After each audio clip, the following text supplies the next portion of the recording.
कांग्रेस की स्टार प्रचारक पूनम पंडित मंगलवार को श्री बांकेबिहारी के दरबार में पहुंची। दर्शनोपरांत अपने बेबाक अंदाज में पूनम पंडित जमकर भाजपा पर हमलावर हुई। ठाकुर बांकेबिहारी के दरबार में पहुंची पूनम पंडित का सेवायत गोपी गोस्वामी ने विधिवत पूजन अर्चन संपन्न कराया। इस दौरान पत्रकारों से रूबरू हुई पूनम पंडित ने कहा कि ठाकुर जी की शरण में आकर देश में सुख शांति की कामना की है। विधानसभा चुनावों में कांग्रेस की करारी हार के सवाल पर उन्होंने कहा कि 30 वर्षों से उत्तर प्रदेश में कांग्रेस की सरकार नहीं बनी है, लेकिन पार्टी द्वारा लगातार जनता से संवाद साधा जा रहा है। आज देश में महंगाई, बेरोजगारी अपने चरम पर है, जिसे लेकर वह जनता के बीच जा रहे हैं। उन्होंने कहा कि बात हार जीत की नहीं, मुद्दों की है। कांग्रेस लगातार मुद्दों को उठाती रही है और उठाती रहेगी। बाबा के बुलडोजर के सवाल कहा कि वह भारतीय जनता पार्टी का बुलडोजर है। अगर वह नेक और इंसानियत का बुलडोजर होता तो दिल्ली में पक्षपात न करके दिल्ली के प्रदेश अध्यक्ष आदेश गुप्ता के नाम से लगे बोर्ड को भी हटा देता, क्योंकि वह बोर्ड भी स्थायी सीढ़ियों पर लगा हुआ था, लेकिन उसे न हटाकर गरीबों के निर्माण ध्वस्त कर दिए गए। इससे पूर्व सुश्री पूनम पंडित का कांग्रेस के कार्यकर्ताओं द्वारा जोशीला स्वागत किया गया। आज आप बिहारी जी आए, दर्शन किए, क्या मांगा? बस ये देश में शांति रहे, क्योंकि देश में शांति नहीं है। कुछ कुछ चीज़ें ऐसी हो जाती हैं, दिल्ली में आप देख रहे हो क्या हो रहा, ऐसी बहुत सारी जगह हैं पूरे देश में। तो उसे शांति की अपील, मेरे परिवार में सुख शांति रहे, मैं गरीबों के लिए हमेशा लड़ती रहूं, मैं मदद करती रहूं लोगों की, बस ये।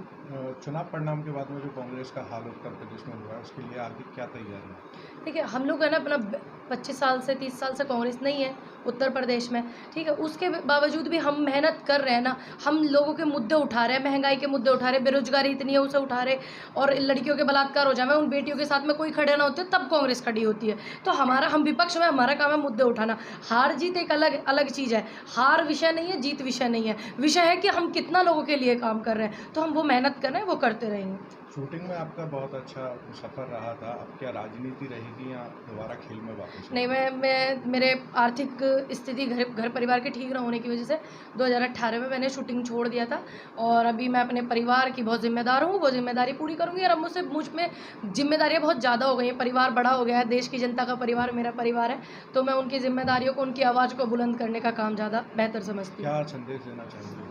मैं यही कहना चाहूँगी, पूरे देश में जो है शांति रखें। देश में इस समय गरीबी इतनी है, महंगाई इतनी है, बेरोजगारी इतनी है, लोगों में आजकल प्यार है तो, लेकिन कुछ लोगों की वजह से, सत्ताधारियों की वजह से वो दूर हो रहा है। तो वैसे ही इतनी समस्या हो गई है, तो उसको बरकरार रखने के लिए भाईचारे को बरकरार रखें। मैं तो यही बोलूँगी, वो बुलडोजर सिर्फ भारतीय जनता पार्टी का बुलडोजर है। अगर वो बुलडोजर नेक नियत का होता, इंसानियत का होता, या सभी के लिए बराबर होता, तो दिल्ली के जो प्रदेश अध्यक्ष हैं आदेश गुप्ता, उनके यहाँ पर भी अतिक्रमण हुआ है, 4 सीढ़ी बनी है, उनका बोर्ड जो नाम का लगा हुआ है वो भी अतिक्रमण में आता है, लेकिन नहीं। फिर उसके बावजूद जो दिल्ली के चेयरमैन हैं, उन्होंने भी, उनके घर पर भी अतिक्रमण है। ऐसे तमाम 20 नेता हैं जिनके घर पर अतिक्रमण है, लेकिन वो बुलडोजर उनके घर पर नहीं चला। तो अभी बुलडोजर जो है वो भारतीय जनता पार्टी का स्पेशल, अभी वो जिधर चाहेंगे वो उधर चलाएंगे, वो गरीबों पर चलाएंगे, गरीबों की बस्तियों को उजाड़ेंगे, उनके घर को उजाड़ेंगे, लेकिन वो ऐसे नेताओं पर नहीं चलाएंगे।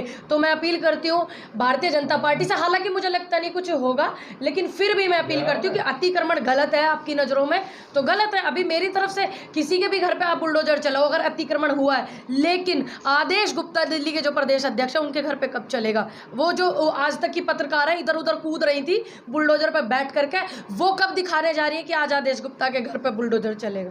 एक तरफा कार्रवाई मानती है? बिल्कुल एक तरफा ही। आप क्या कहोगे? अभी 20 नेताओं के नाम दिखाए, आज तक की रिपोर्ट ने दिखाए, वही आज तक की जो चैनल की रिपोर्टर है, वही बुलडोजर पर बैठ करके लोगों की बेबसी का, गरीबी का तमाशा देख रही थी, इधर उधर नाचती फिर रही थी। क्या